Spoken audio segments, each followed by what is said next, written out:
Bashiru mi Saka Alhaji òkú ọdún lágbára lọ́wọ́ ọba onífojú sunkún ọmọ sunkún àyà láyé. Olówó orí Felicia mi mo kí ẹ kú ọdún, mo kí ọ sí ìbẹ̀rùn, mo kí ọ ní gbèjègbèjọ, mo kí ọ lẹ́rìndínlógún. Gbogbo ẹgbẹ́ fìbà ìpínlẹ̀ Ondo ló gbé mi débi. Látẹ̀ṣẹ́ àmàdùwà ọlọ́run fẹ́mi ogun tí wàá ṣe. Àríre mọ́kàn ló pé kí wá kí.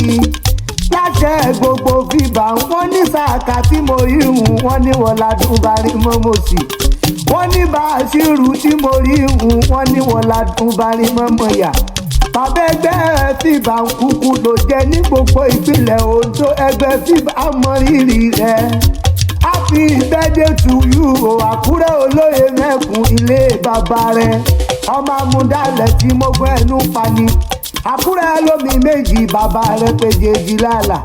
Àlàkántì pèrí o aládùnmọ̀ mo ṣètò ọmọ Akure kẹ́ẹ̀mọ́mọ́ lálà. Àlàńbẹ náà kéye rẹ̀ ọmọ ọlọ́jà méjì tẹ̀nà lójọ́. Wọ́n bá ná torí tààgùn tán wà mọ́ ẹ̀ná ti mẹ̀sì ànáyè. Ọmọkùnrin Akure ń tó kó gbọ́, ó máa gàdá péré ọmọbìnrin Akure ń tó dóko kó sí mi ló pẹ́ fọ̀n. Ọmọ ọlọ́jọ́ Òṣòdì ànáyè, ọmọ ọlọ́jọ́ Òṣòdì ànàkóru, ọmọ wọ́n kárí láì ọmọ ẹkùn tí fi torí ọmọ ẹkùn tí fi tìrùtìrù. Àtẹni tí ó pẹ̀kun, àtẹni tí ó rẹ̀kun, àtẹni tí ó tẹ̀kun, òkèrè ni wọ́n ti mọ ná dẹ́kun ilé bàbá rẹ̀. Akínílé bàbá ọ̀hún o bó ṣe wù kó dùn gbọ́ngbọ́n tó. Kámọ́ ní ilé yèyé tó bí mi lọ́mọ kárí láì Ìdànrè mọ́jú ọba. Ìdànrè ní ilé mọ̀mọ́ rẹ̀ ọmọ apàdánjọ ọmọ apàdánkẹ́bọ.